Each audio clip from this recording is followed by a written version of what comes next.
Hello, everyone. Thank you so much for joining me today to discuss sexual assault prevention, intervention, and reaction on our college campuses. You're attending one of many educational webinars that the Delta Upsilon International Headquarters staff provide to our incredible alumni and volunteer team. You're truly an entity that keeps our organizations focused and together, and I just want to ensure that you know that these undergraduate men that we serve rely on your mentorship and coaching more than you know.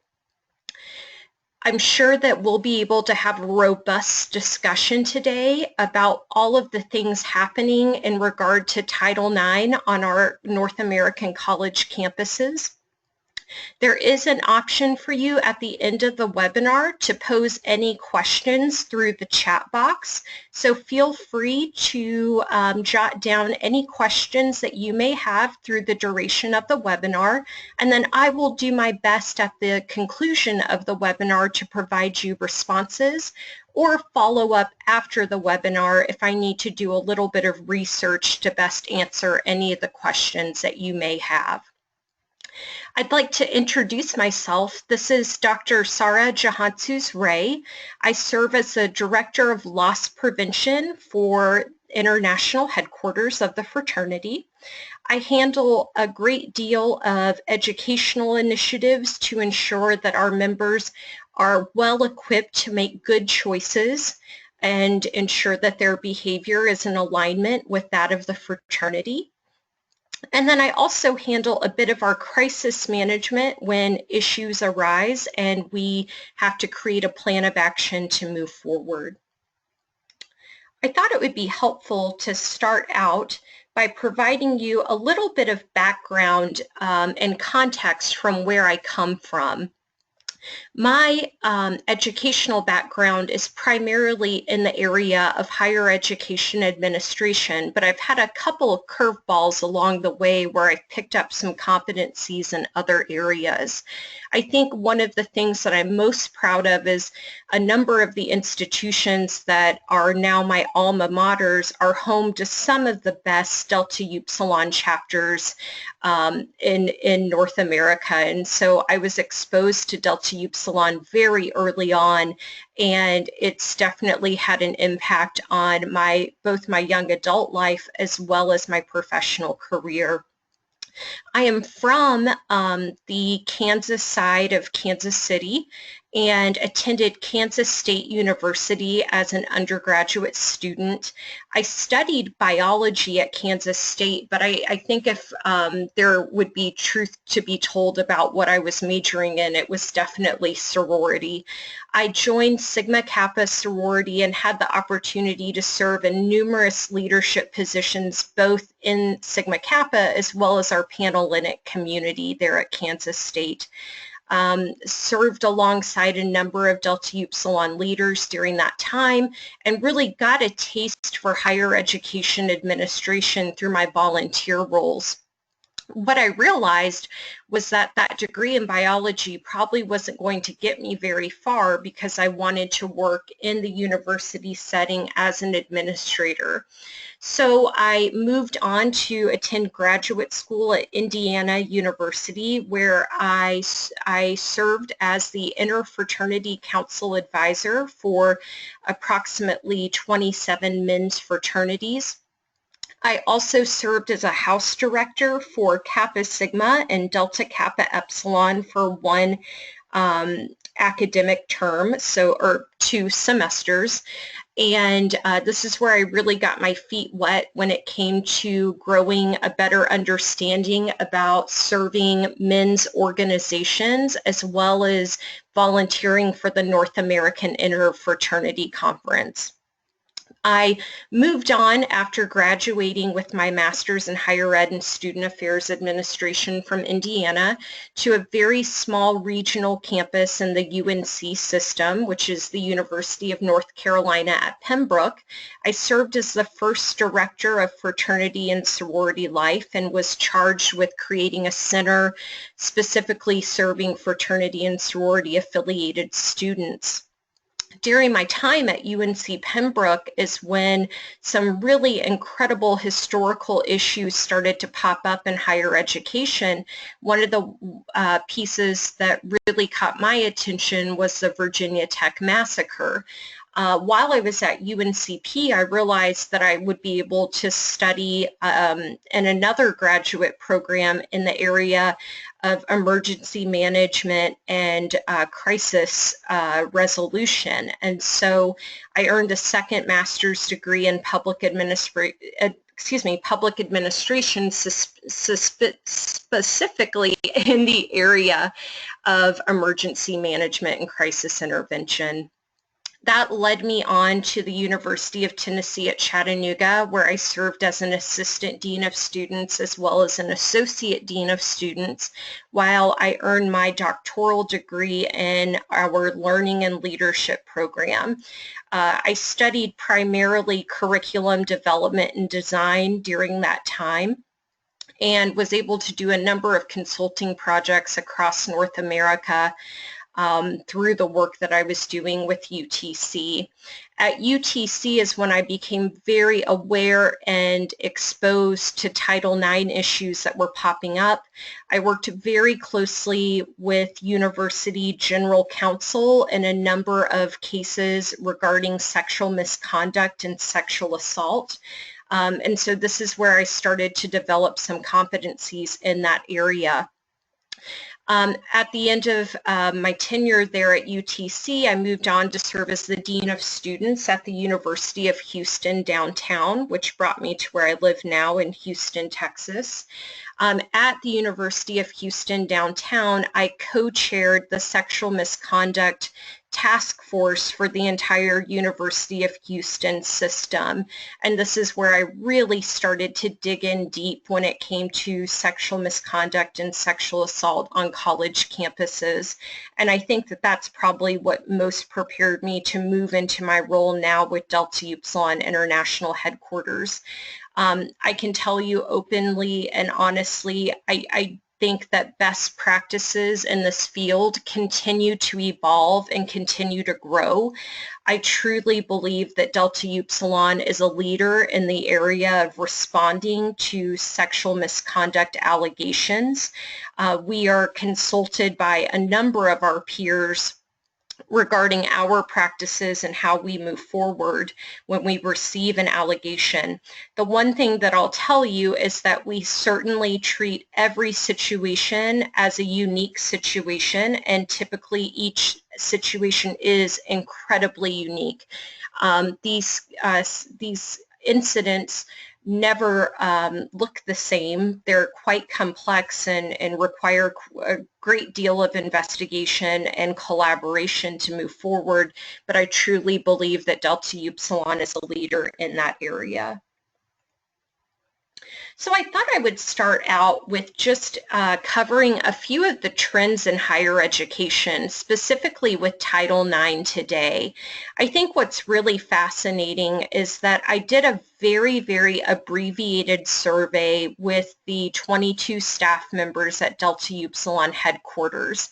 And I asked some very simple questions just to capture responses from individuals that come from varying walks of life, that come from varying institutions of higher learning, and then also a great deal of variance when it comes to level of experience.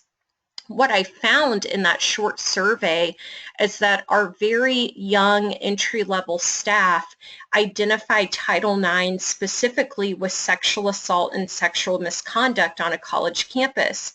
For our more tenured staff and more experienced staff, they still reference Title IX as gender equality within higher education. And so that's related to a lot of the pieces that keep fraternities and sororities single gender organizations, as well as ensuring that our athletic programs, both for men and women, have equal representation and funding on today's college campuses.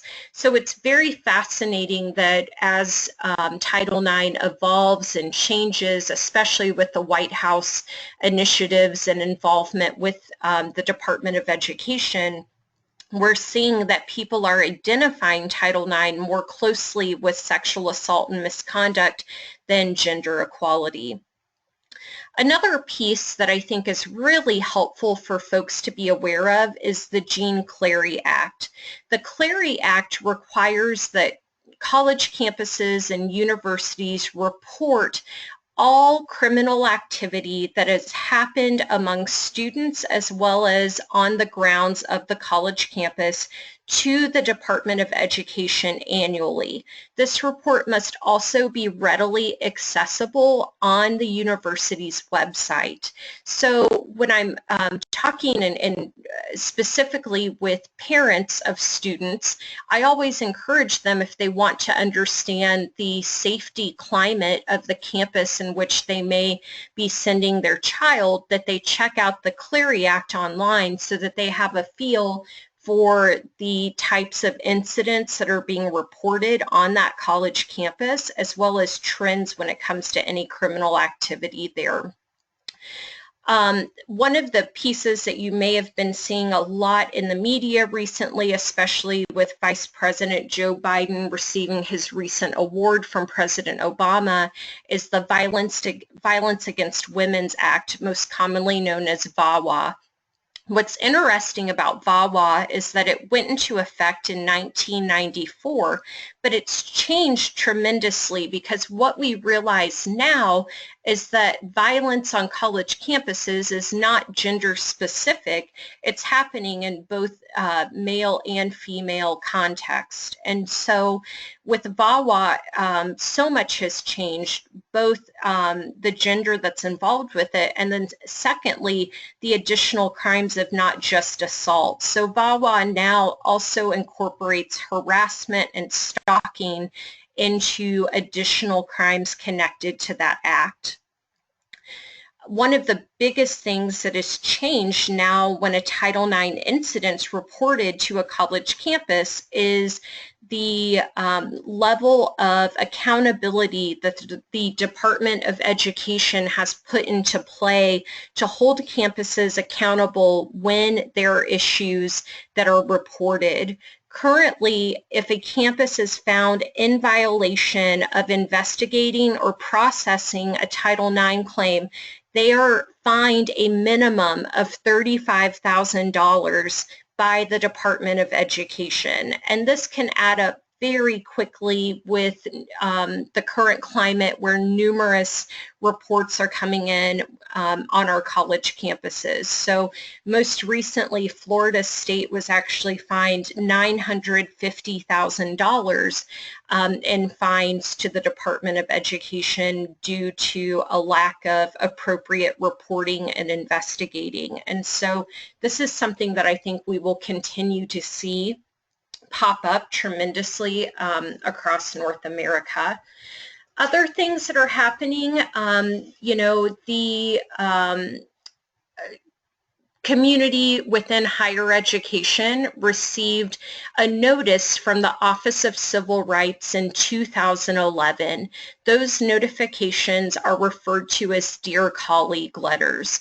In the 2011 Dear Colleague letter, what we learned were that campus administrators are now considered mandatory reporters. In the past, prior to 2011, a student or staff or faculty member could share with a campus administrator that sexual misconduct or assault had occurred on the college campus, and at that time that administrator was not required to report that to the Title IX office, the Office of Civil Rights, or the police department. Post-2011, with the Dear Colleague letter, campus security authorities are now required to report. So the piece of confidentiality that used to exist between an alleged victim and the individual who was reported to no longer exists and is not supported.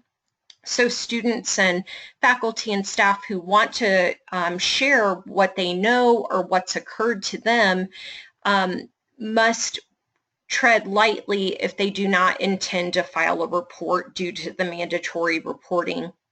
The other piece that went into play was mandatory education. And so part of why I think that we are starting to see more reports of sexual misconduct on college campuses is because we're providing education to all of our incoming students each and every year in the topical area of sexual misconduct and assault.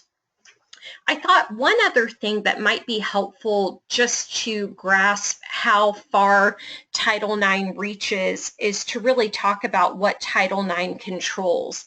And so Title IX controls the following relationships when it comes to sexual misconduct allegations. Those relationships include university employee on student. It includes student on student misconduct, student on faculty misconduct, staff on staff, and faculty on faculty. And so in the past, faculty and staff were not necessarily considered part of the equation when it came to any allegation that's been brought forward with the Title IX office. And so now we're seeing that individuals who work in higher education, as well as the individuals that attend higher education classes, are both governed over Title IX in the Department of Education. So I thought it would be helpful to talk with you all about the preventative education that Delta Upsilon is currently providing members. We've tried to be very specific and intentional about the ways in which we engage students, primarily in the area of sexual assault prevention. Our biggest concern is that we prevent any allegation or assault from happening rather than focusing solely on intervention and reaction to an assault.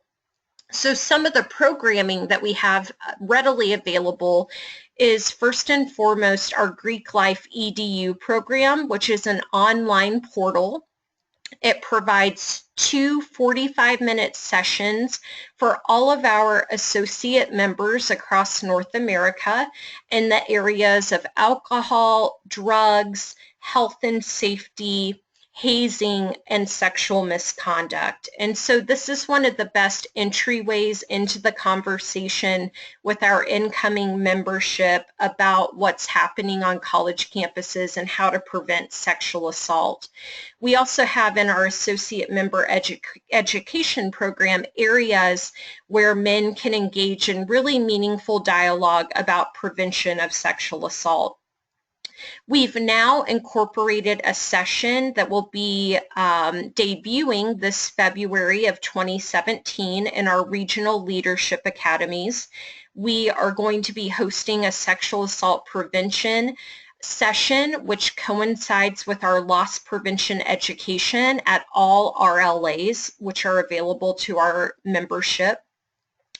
We also have incorporated some educational programming in the last 2 years at Leadership Institute. So we provide a sexual assault prevention session for undergraduate students, and then I host a session on Title IX with our alumni and volunteer conference programming. This year at President's Academy, which took place just about 2 weeks ago, we highlighted a new program specifically for presidents on how to respond as well as prevent sexual assault within their chapters. And we also focus a number of our chapter visits by our chapter development team to provide specialized education for our vice presidents of loss prevention, as well as membership and associate members around the topic of sexual assault prevention. I think what's great is that in this area, we can never provide too much education. So we partner with our university and campus partners as they also provide their preventative education. Nearly every campus as well as university system currently hosts task forces on sexual misconduct and sexual assault. And so if you'd like to learn about the procedures and policies for the specific campuses that you serve, reaching out to those task forces will provide you incredible information for the campus community in which you volunteer. Also, knowing that now the Dear Colleague letter from the Office of Civil Rights, as well as the mandates from the Department of Education, require mandatory education for all first-year students. We're seeing this to be most commonly done in an online learning portal context. However, campuses are getting very creative and providing different ways to educate students that are incoming to our campuses and universities. Also, we're seeing an incredible increase in Title IX staff on college campuses. And so one of the things I've been most excited about this academic year is that a number of our undergraduate students are reaching out to their Title IX offices, and they are providing specific training and prevention education to their brothers in their chapter education plans. And so it's been incredible to see a number of our students who are able to articulate beautifully what Title IX is about and how to prevent an allegation within their brotherhood and their chapter. I've also been impressed a number of campuses on their task force in the areas of sexual misconduct have requested student membership, and a number of our student leaders are serving in those roles in our campus communities. Most recently, I had the opportunity to visit with Max Purdy, who is from San Diego State and serves as an undergraduate member of our board of directors. He's serving on a task force at San Diego State to prevent sexual assault allegations from happening, and the work that he's doing is influencing the chapter membership tremendously. And so that's just one small account of how our membership is engaging currently on college campuses. Just one other area where we're seeing a ton of prevention education is also through the new student orientation programs. I can remember vividly when new student orientation was primarily an afternoon of educational sessions that lasted about 4 hours. Now we're seeing a number of overnight programs where the educational programming takes place over a course of a number of days and also involves the parents of the students that we serve. So that's a piece that we're also seeing to see some new trends when it comes to being very specific about education. I thought I would talk a little bit about intervention when we actually receive an account of sexual misconduct or an allegation. And so one of the things I thought would be helpful to know is what happens when we have to take immediate action. So both from the university perspective as well as the fraternity perspective. So from the campus perspective, if a university administrator receives a report, whether it's on record or anonymous, that a sexual assault has occurred, a number of interim measures go into play.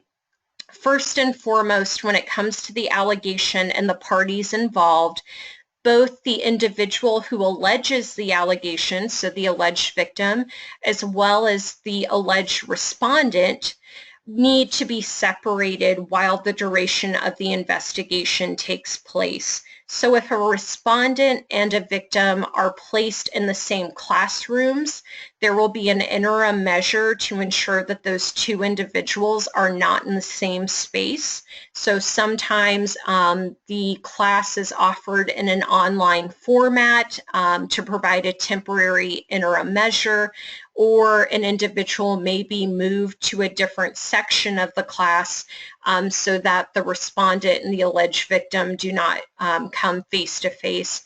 This interim measure also goes into play with campus housing. And so if the individuals are living in close quarters with one another, one of those individuals will more than likely be placed in an alternate housing arrangement until the duration of the investigation has taken place.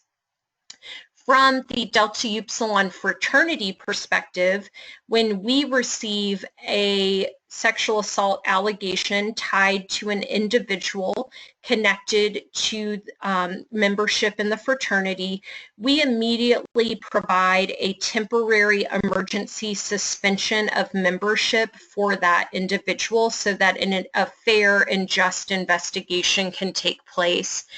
The time length of the temporary emergency suspension is 60 days.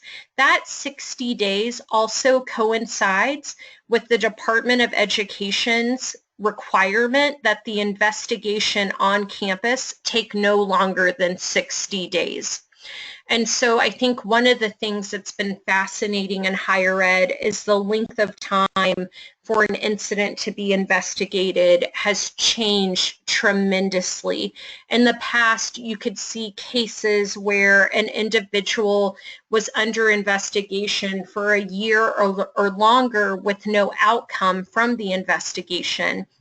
Now, with the Dear Colleague letter that went into play from the Office of Civil Rights in 2011, the investigative timeline is now a firm 60 days.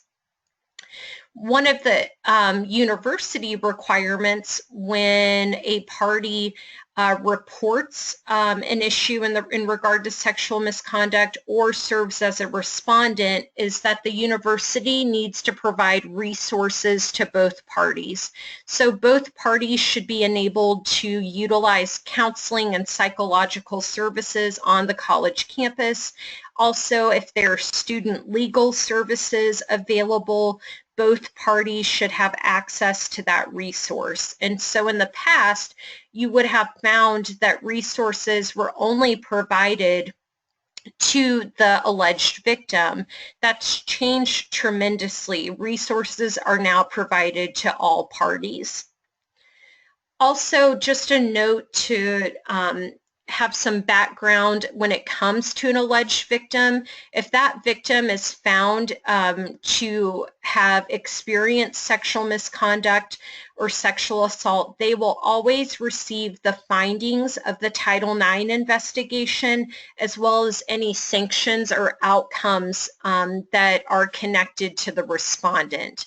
So that's something where there's open communication and that victim will always receive those findings. And just wanted to be clear that there has been confusion on a number of campuses about where jurisdiction takes place.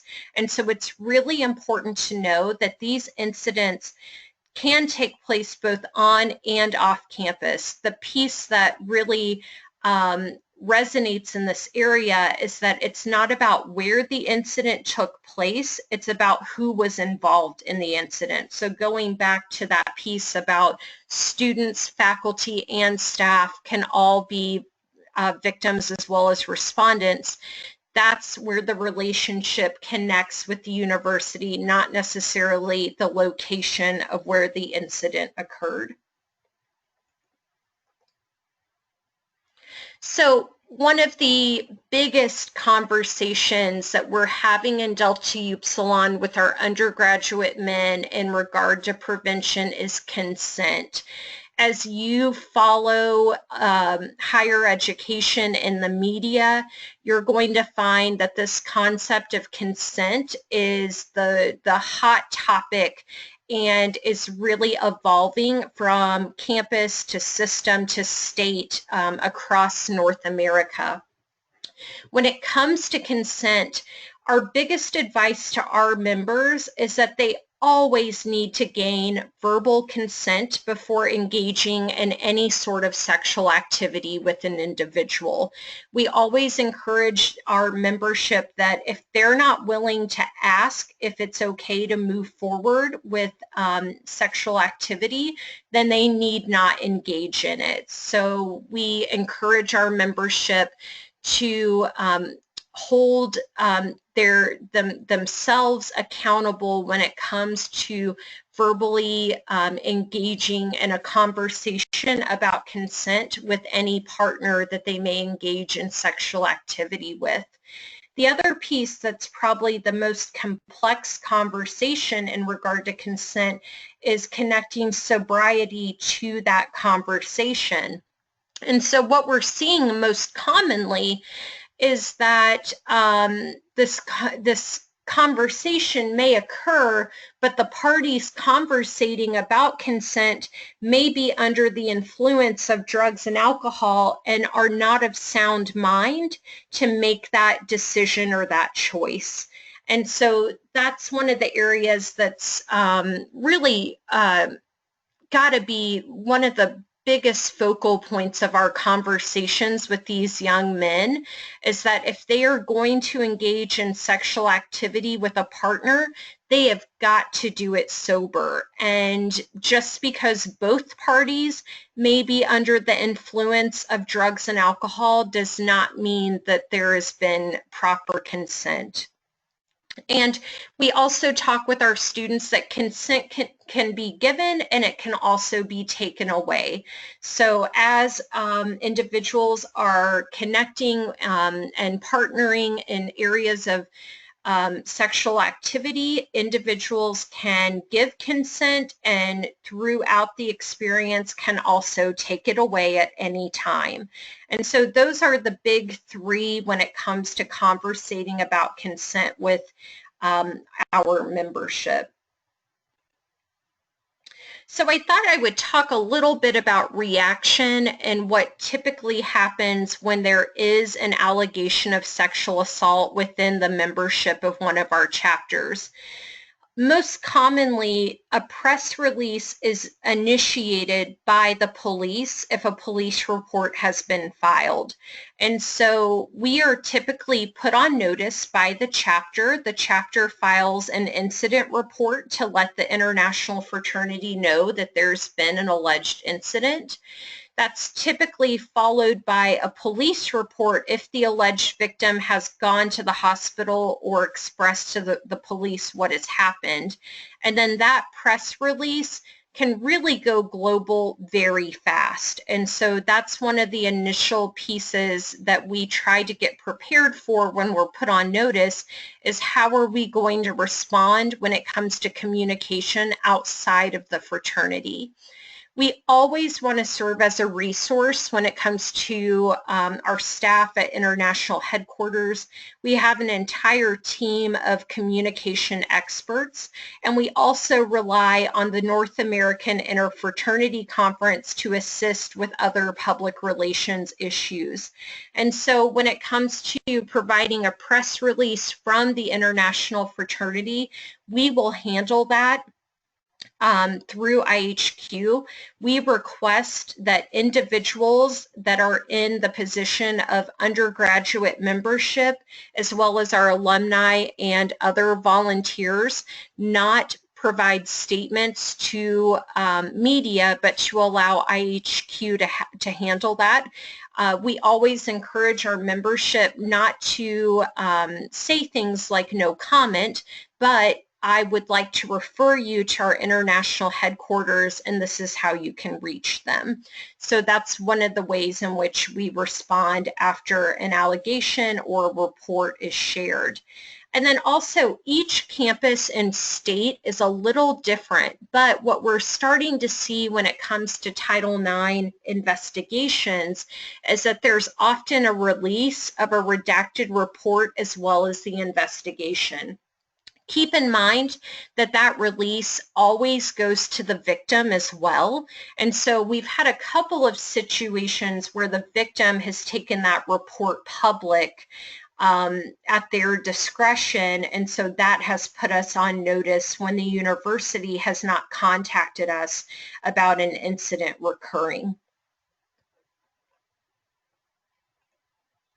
So that's an overview of sexual misconduct and assault on our college campuses and how Delta Upsilon partners and responds. I'd be happy to take any questions that you might want to jot down in the chat box and provide the best answers I can, or let you know that I've got to do a little research to get back to you with specifics. So if you have any questions, I'll take those at this time.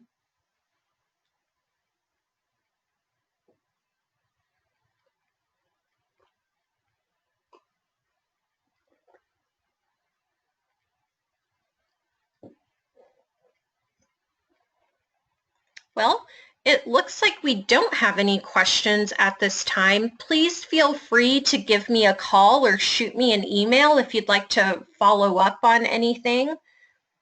Oh, I just got a question. Excuse me. I'm going to go back to this.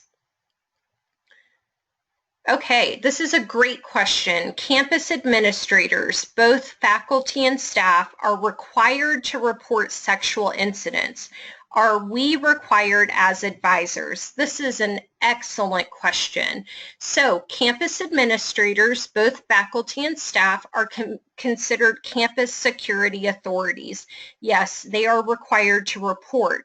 Advisors who are not employed by the university in which they serve as an advisor are not mandatory reporters. Students can come to you and confide in you a confidential situation, and you as an advisor are not required to report to the university.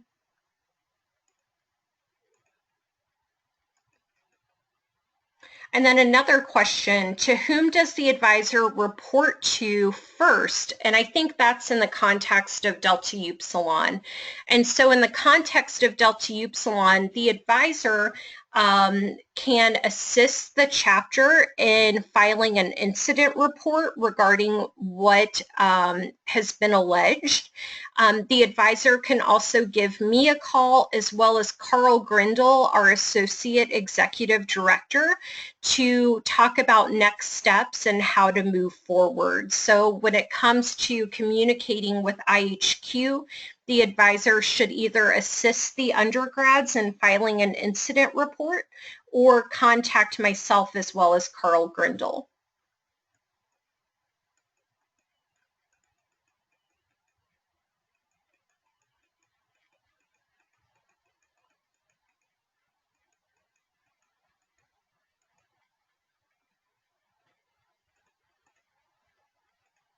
Okay, I'm pulling up the next question. Give me just a moment.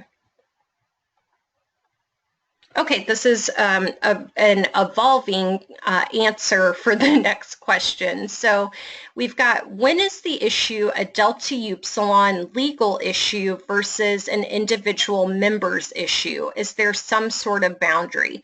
So as a staff, we don't actually make the call regarding the legality of the issue. We report the incident to our liability insurance carrier.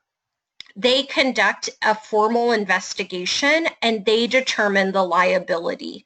Oftentimes, if it's an individual who has an alleged issue, that individual may have to seek legal counsel, may have to work with the university or police to move forward, but very rarely is the fraternity actually involved. Now, if there is an extreme number of allegations connected to one chapter, we would want to do an investigation connected to that group and try to learn about behaviors and decisions that are made. But when it's an individual who's been accused of the situation, we would send that individual probably to student legal services on their campus, and we would not actually engage in providing legal support to an individual. That's not something that the fraternity is covered to do.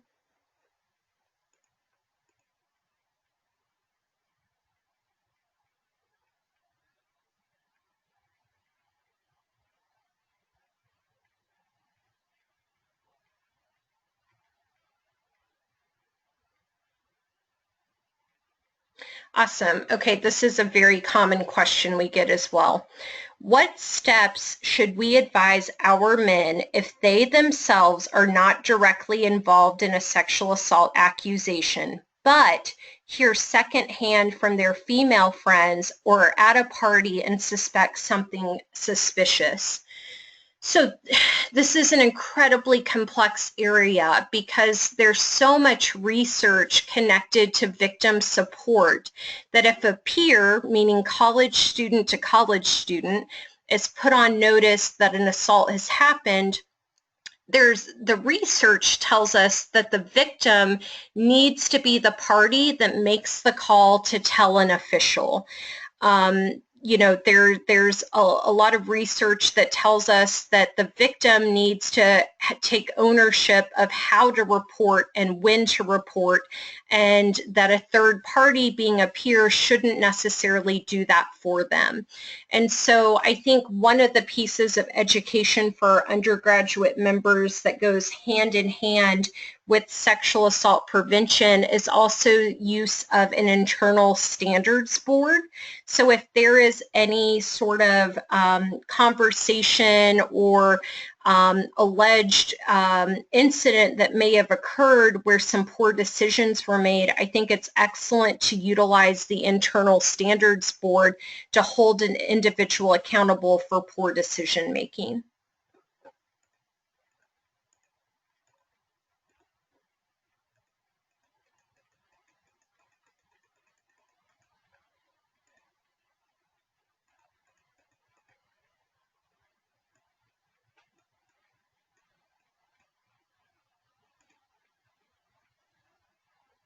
Yeah, okay, another great question. If executive members of the undergraduate chapter are accused of sexual assault, is there a standard procedure such as suspension pending investigations or wait and see? So any individual, any member of the undergrad fraternity that may be accused of sexual assault is going to receive that temporary emergency suspension, which allows us to investigate. That lasts for a duration of 60 days. At the conclusion of that investigation, oftentimes the individual may no longer be a student at that college campus. And so one of two things happens. Or a few things may happen. If the individual is cleared and there is no reason to adjudicate the individual, then we remove the suspension order and that individual continues to be in good standing. If the individual was found responsible for assault, then the chapter can explore suspension or expulsion measures, and that's something that we provide support and coaching on how to proceed with. Now, if the individual's been expelled from campus or has left the campus altogether and has been found responsible, that individual is then considered an alumni member, and the Alumni Association of the campus chapter is responsible for proceeding with suspension or expulsion proceedings at that time.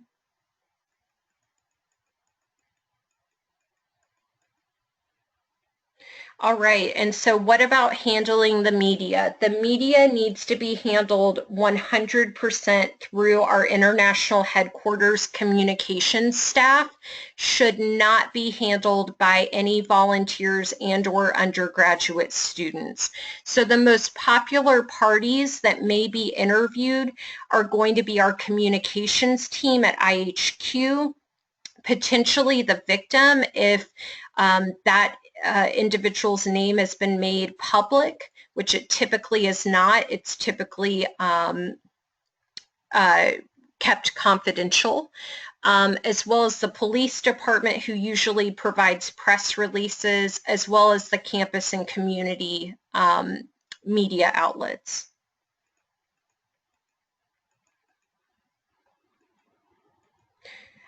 So, wet versus dry houses, correlation to sexual assault. I wouldn't say that housing is necessarily the correlation. I think drugs and alcohol versus no drugs and alcohol are what influence sexual assault.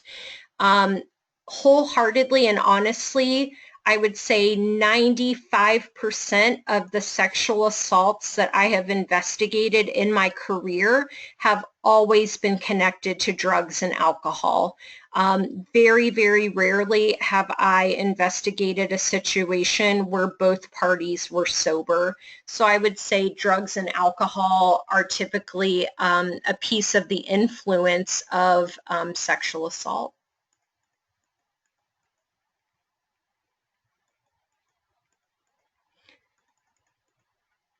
Yeah, Jeff Waymack from Oregon State has a great tip that he's put down. He says newly graduated alumni can be a problem when returning to chapter events, and this is completely an issue that's on the table. You know, keep in mind the Alumni Association has the ability to hold its members accountable. So if you've got a young alum that is part of the problem and you know this, he does not have to remain a member in this organization. I really want you to be empowered as alumni to know that these folks who may be coming to our organizational events and creating these issues can be held accountable. They do not at any time become protected to have guaranteed membership in Delta Upsilon. They can always be placed on an emergency temporary suspension by the International Fraternity, and the Alumni Association or our board of directors can always reevaluate their membership.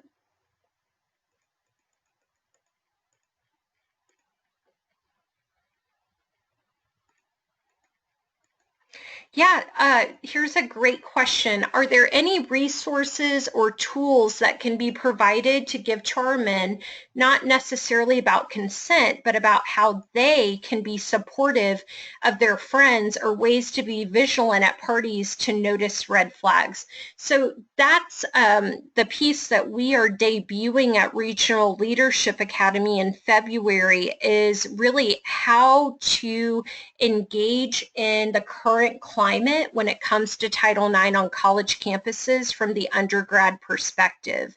And so we're going to make that available this February of 2017, and that's going to also be incorporated into our chapter visits. So this is something that you're going to see a tremendous amount of education when it comes to our membership. The other thing that I'm really pleased to announce that we are going to be working on is that April 2nd through 8th is considered the It's on Us White House Initiative campaign for higher education.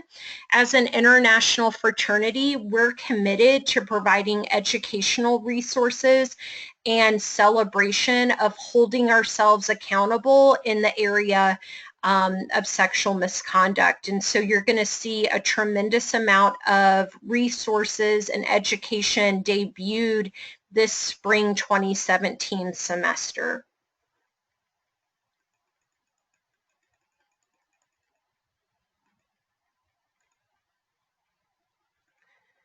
How can a member be an alumni if not graduated? So an individual who leaves the campus community that was in good standing with the undergraduate fraternity is given alumni status. And so that's how the Alumni Association can then